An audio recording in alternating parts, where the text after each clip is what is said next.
अस्सलाम वालेकुम स्टूडेंट्स। बेटा आज हम 3x एक्सरसाइज शुरू कर रहे हैं। स्केलर और डॉट प्रोडक्ट और इनर प्रोडक्ट तीनों चीज़ों के एक चीज़ के तीनों डिफरेंट नेम हमारे पास। तो सबसे पहले आपको डेफिनेशन यहाँ लिखी हुई नज़र आ रही होगी। तो दो वेक्टर्स के दरमियान में जब स्केलर प्रोडक्ट या इनर डॉट प्रोडक्ट या इनर प्रोडक्ट लेते हैं तो कैसे लेते हैं। Let V and U be two non zero vectors having same initial point. क्योंकि जब आप वेक्टर्स को ड्रॉ कर रहे होते हो तो इनके इनिशियल पॉइंट जो होते हैं वो सेम होते हैं, जैसे ये मैं बना के दिखा रही हूँ आपको। तो उसने कहा सेम इनिशियल पॉइंट होगा हमारे पास। Then the dot product is denoted by u dot v, dot से शो कर रहे हैं। तो आगे इसकी जो डेफिनेशन के अकॉर्डिंग इसकी वैल्यू बनेगी वो बनेगी यू। इसका जो फॉर्मूला बनेगा and is defined by U vector U magnitude V magnitude and cos theta. Dot product में ये बात आपने याद रखनी है कि हमेशा कॉस का एंगल आता है, ठीक है।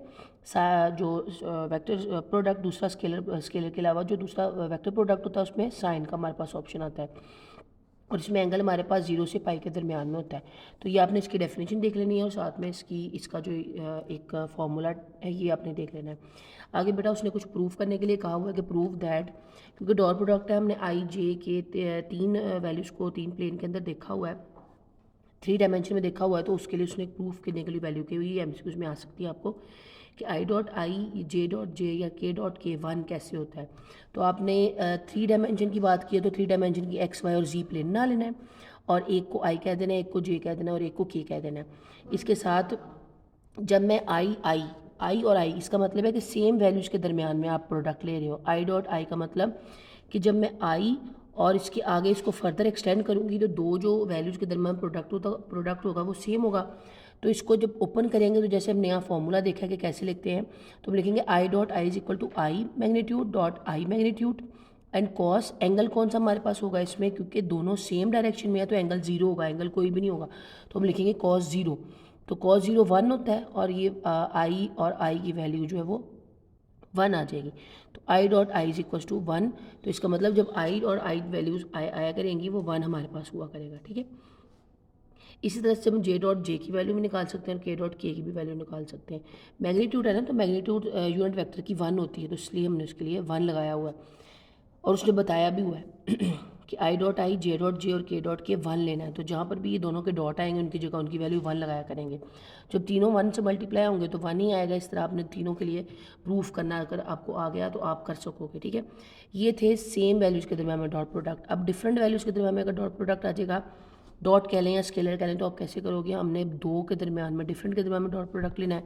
तो अब एंगल आप देखोगे तो एंगल जीरो का नहीं बनेगा, सिर्फ यहाँ फ़र्क आएगा, एंगल 90 का बनेगा। कैसे, अगर मैं आपको डायग्राम बना के दिखाऊँ थोड़ा लेबरेट करके, थोड़ी अगर डायमेंशन अगर ऐसे ड्रॉ करें तो मैंने ये आई और जे ले लिया, इनके दरमियान में 90 का एंगल बन रहा है। यहाँ से लें थोड़ी, अब एग्जैक्ट तो नहीं डायग्राम बन सकती, कंप्यूटराइज बने तो ज़्यादा अच्छी बने।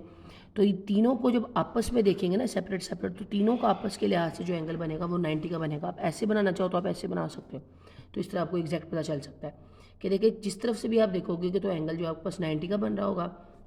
हम थोड़ा टिल्ट करके बनाते होते हैं क्योंकि 3 डायमेंशन हम 3D की शक्ल में तो हम शो नहीं कर सकते, लेकिन हम बता रहे हैं वैसे। तो सेम हमने उस तरह उनके दरमियान में प्रोडक्ट ले लिया और जब कॉस 90 आता है वो जीरो होता है। जब वो जीरो होगा तो सारी वैल्यूज़ को वो जीरो कर देगा। तो इस तरह से बेटा आपने इनको इन दोनों प्रूफ को अच्छी तरह कर लेना है। प्रूफ हो गया हमारे पास और डेफिनेशन हो गया। हम क्वेश्चन नंबर 1 देखते हैं। जैसे हमने क्वेश्चन नंबर 7.2 के सारे क्वेश्चंस किए हैं, सेम उसी तरह के क्वेश्चन है, बहुत इजी है। एक दो क्वेश्चन आज हम करते हैं इसके। फर्स्ट क्वेश्चन में बेटा बुक के ऊपर अगर रीड करो, लिखा हुआ find the cosine of the angle between two vectors U and V. तो उसने कहा दो वेक्टर्स उसने गिवन दिए हुए हैं आपको और उसमें वो कह रहा है कि वो कोसाइन फाइंड करें। तो सबसे पहले हमने अपना क्वेश्चन देख लिया कि यू की वैल्यू ये दी हुई है और वी वेक्टर की वैल्यू ये दी हुई है। हमने लिखा कि suppose theta is the angle between U and V. Theta को सपोज किया एंगल और उसका फॉर्मूला हमने लिख लिया। आपकी 7.3 के पीछे इसका फॉर्मूला लिखा हुआ, आपने वो अंडरलाइन कर लेना। प्रूफ भी आपने अंडरलाइन कर लेने अगर नोट ना करने हुए। तो कॉस थीटा यानी कोसाइन थीटा की वैल्यू होती है, जैसे हम सिंपल वेक्टर यूनिट वेक्टर की वैल्यू पढ़ते थे, फॉर्मूला पढ़ते थे, उस तरह से यू डॉट वी और नीचे यू वेक्टर का मैग्नीट्यूड और वी वेक्टर का मैग्नीट्यूड। अब इसको हमने फाइंड करनी, तो इसमें जो जो चीज़ें हम पहले हम निकाल लेते हैं। यू डॉट वी लिखा, यू डॉट वी का मतलब इनका प्रोडक्ट लेना है, स्केलर प्रोडक्ट लेना है, डॉट का मीन। तो मैंने यू और वी की वैल्यू डाली और दरम्यान में डॉट डाल दिया। यू डॉट वी लेने लगे हैं। यू डॉट वी लेने का मेथड ये होता है बेटा कि 3 2 से मल्टीप्लाई होगा, आई जे से मल्टीप्लाई होगा और के से मल्टीप्लाई होगा।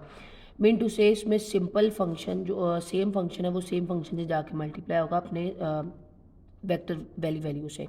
3 2 ज़र 6, 1 1 ज़र 1 एंड के 1 ज़र के। इनकी वैल्यूज़ को मल्टीप्लाई करना है, आई जे के जस्ट उसकी डायमेंशन को शो कर रहा है तो हमने उसको नहीं नोट नहीं करना। तो जिस सिंपल आपने वैल्यूज़ लिख लेनी है, 3 2 ज़र 6, 1 1 ज़र -1 एंड -1 प्लस 1 ज़र -1। सॉल्व करिएगा, ये आपके पास u डॉट वी आ गया।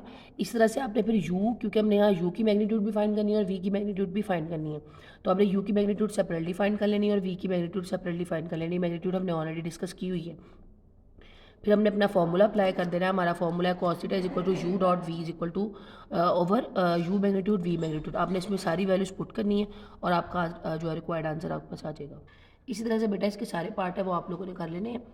अब क्वेश्चन नंबर 2 देख रहे हैं। क्वेश्चन नंबर 2 में उसने कुछ डिफरेंट आपसे पूछा हुआ है। दो वेक्टर दिए हुए हैं, ए और बी आपके पास गिवन है, की वैल्यू आई माइनस जे, आई माइनस के, और बी की वैल्यू है जे प्लस के वेक्टर्स।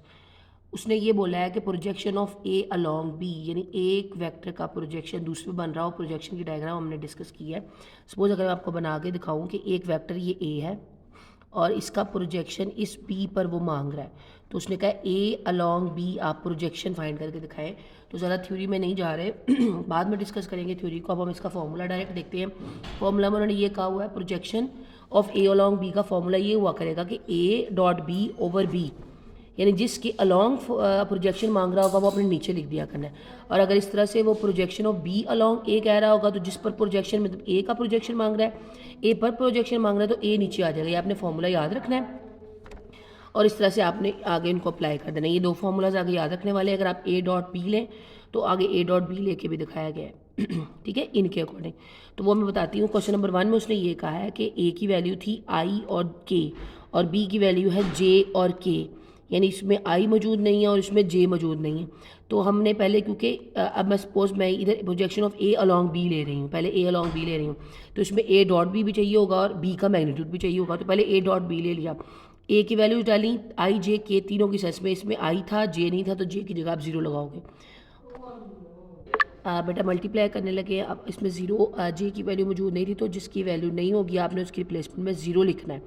इस तरह से दूसरे वेक्टर को भी हमने सपोज कर लिया, दोनों को सिंपल मल्टीप्लाई करेंगे जैसे हमने पहले स्केलर मल्टीप्लिकेशन देखी है। 1 0 और 0 जो 1 से करेंगे फिर 0 और के, जस्ट के की वैल्यू रह जाएगी। उसके वेक्टर को नहीं आपने हाईलाइट करना, जस्ट उसकी वैल्यू को लिखना है। जब आपके पास ए डॉट बी आ जाएगा, सेम आपने नीचे देखेंगे फॉर्मूले के कि बी का मैग्नीट्यूड मांगा हुआ है, इधर ए का मैग्नीट्यूड आपको फाइंड करने को कह रहे हैं। तो ए का मैग्नीट्यूड हमें ऑलरेडी आता है और बी का मैग्नीट्यूड हमें ऑलरेडी निकालना आता है। आपने वो फाइंड करना है और इन फॉर्मूला में पुट करके अपने क्वेश्चन को मुकम्मल कर लेना है। 2 क्वेश्चन के बाकी सारे पार्ट्स ऐसे ही मैं आपको पीडीएफ बना के सेंड करूँगी, आपने वहाँ से देख के आज अपना काम मुकम्मल कर लेना है। ओके, अल्लाह हाफ़िज़।